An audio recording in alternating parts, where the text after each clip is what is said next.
सच के लिए बेखौफ बेबाक जंग, वर्तमान क्रांति न्यूज 24 के संग। नमस्कार, स्वागत है आपका आपके अपने वेब चैनल वर्तमान क्रांति न्यूज 24 में, और मैं हूं आपके साथ गंगाधर पत्रकार। उत्तर प्रदेश के राज्य अल्पसंख्यक आयोग के उपाध्यक्ष हीरा ठाकुर ने आज प्रयागराज में अल्पसंख्यक समाज पर हो रहे दुर्व्यवहारों की समीक्षा बैठक की और सभी विभागों के आला अधिकारियों को आवश्यक दिशा निर्देश जारी किए। उन्होंने इस अवसर पर राज्य अल्पसंख्यक आयोग के तत्वावधान में अल्पसंख्यक समाज के छात्रों को दिए जाने वाले छात्रवृत्ति की घोषणा की। उन्होंने कहा कि कक्षा 9 और 10 में 32,059 लोगों को छात्रवृत्ति दी गई, जबकि 63,271 छात्र उच्चतम शिक्षा श्रेणी में और उच्च शिक्षा में भी 32,271 छात्र लाभान्वित हुए हैं। कंप्यूटर शिक्षा के क्षेत्र में 540 लोगों को मुफ्त शिक्षा और 15,000 रुपए की आर्थिक सहायता प्रदान किया गया है। इस अवसर पर मीडिया द्वारा पूछे गए सवालों का जवाब देते हुए कहा कि मायावती और ओवैसी कितना भी जोर लगा ले, उत्तर प्रदेश में सरकार बनाना तो दूर की बात है, 20 से ज्यादा कुल सीट जीत ले तो बहुत है। उत्तर प्रदेश के 2022 चुनाव में भाजपा 300 से ज्यादा सीटें जीत दर्ज कर पुनः सरकार बनाएगी। अखिलेश यादव पर चुटकी लेते हुए कहा कि ये वही व्यक्ति है जो वैक्सीनेशन का विरोध करते फिरते थे और अब खुद ही टीका लगाकर घूम रहे हैं। कहा कि बीजेपी सरकार में सभी वर्ग और धर्म का ध्यान रखा जाता है और पुनः सरकार बनाकर सबका साथ सबका विकास का नारा सत्यार्थ किया जाएगा। क्योंकि मैं बहन जी के बारे में बस इतना कहूँगा कि आज जो फैसला बहन जी ले रही हैं, मैं समझता हूँ कि शायद उनको अपने पूर्व काल की याद आ गई कि हम भूमाफिया को नहीं लेंगे।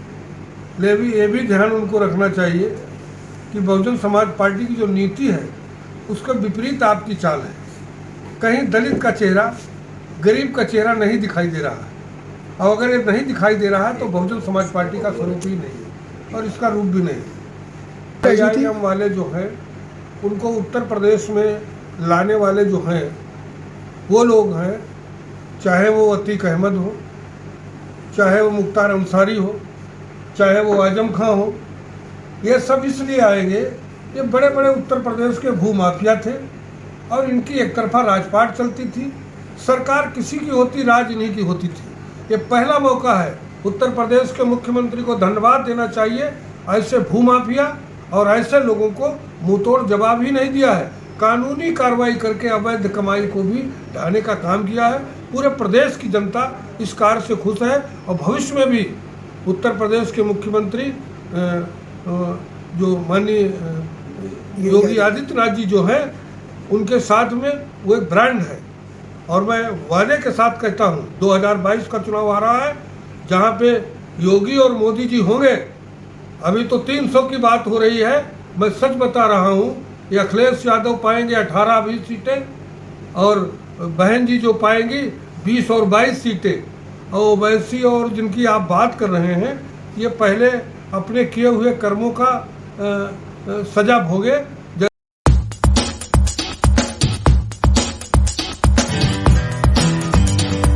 प्रयागराज के संगम तट पर आज पूर्व मुख्यमंत्री कल्याण सिंह की अस्थियों को त्रिवेणी संगम में प्रवाहित कर उनकी आत्मा की शांति और मोक्ष की कामना की गई।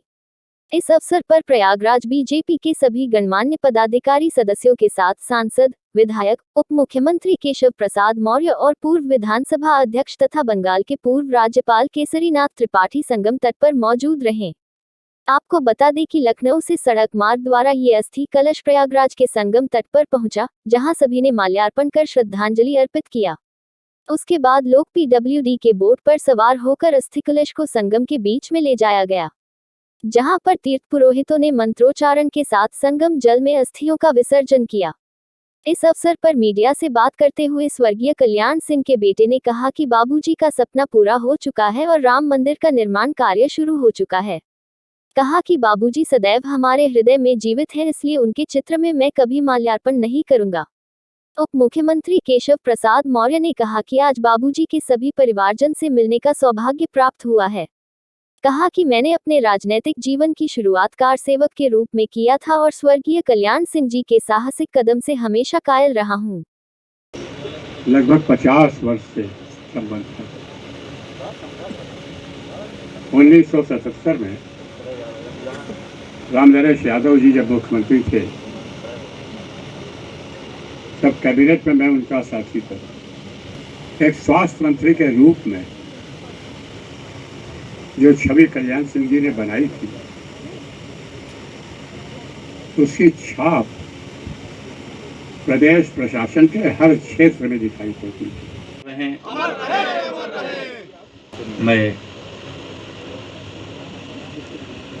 अपनी ओर से भी, पूरी प्रदेश सरकार की ओर से, पूरे प्रयागराज की ओर से गंगा मैया के पावन तट पर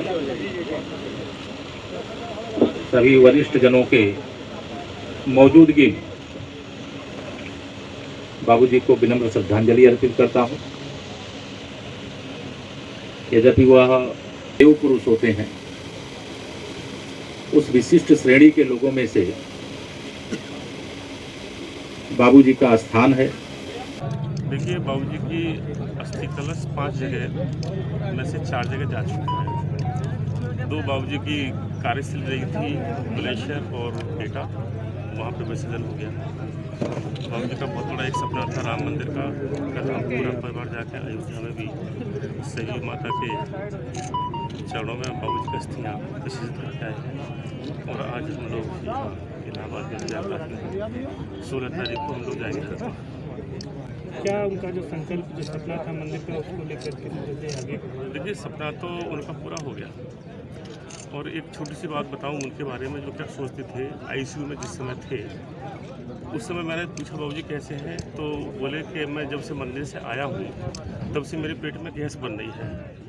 मैंने सोचा कौन से मंदिर में चले गए हैं। मैंने डॉक्टर से पूछा कहाँ है, बोले कहीं नहीं गए, आईसीयू में है, अचेत अवस्था में है। इसका मतलब उनके 2 सपने थे कि मेरी अर्थी उठे तो भाजपा के झंडे में उठे, और राम मंदिर के दर्शन करने के बाद ही मैं दुनिया से जाऊं। उनके दोनों बातें पूरी हुई। और बाबूजी शरीर से बेशक नहीं है, लेकिन करोड़ों लोगों के दिल में जो जगह है, बाबूजी हमेशा के लिए अमर है। और एक बात और बता दूं, मैंने बाबूजी की चित्र पे माला नहीं डाली है, डालूंगा भी। जब वो हमारे बीच में है, इसका एहसास होता है।